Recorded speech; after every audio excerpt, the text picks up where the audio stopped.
Somunda diş kalmamış. Gördüğünüz gibi onu tamamını yapacağız. Bunları değiştireceğiz.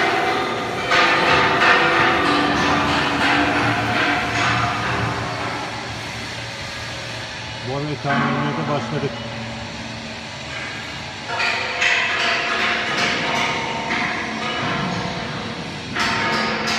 Boryanın İtalyan 90'lık borya.